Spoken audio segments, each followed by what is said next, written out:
Magandang araw mga bes, panibagong araw na naman, panibagong vlog na naman tayo. Pupunta tayo sa ibang barangay ngayon para mag-set up mga 1,000 miles ang layo sa bahay namin.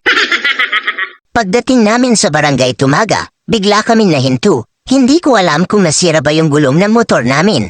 Akala ko kasi kung ano na talaga kinuha pala niya yung jacket. Kasi sobrang init ng panahon baka masira yung balat niya so kailangan niya ng proteksyon.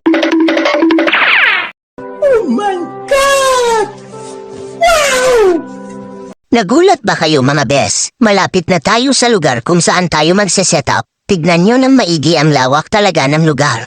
Wala pang masyadong bahay na nakatayo dito mga bes. Siya na pala full setup pala yung event namin na yun, may art balloon at saka full backdrop stage.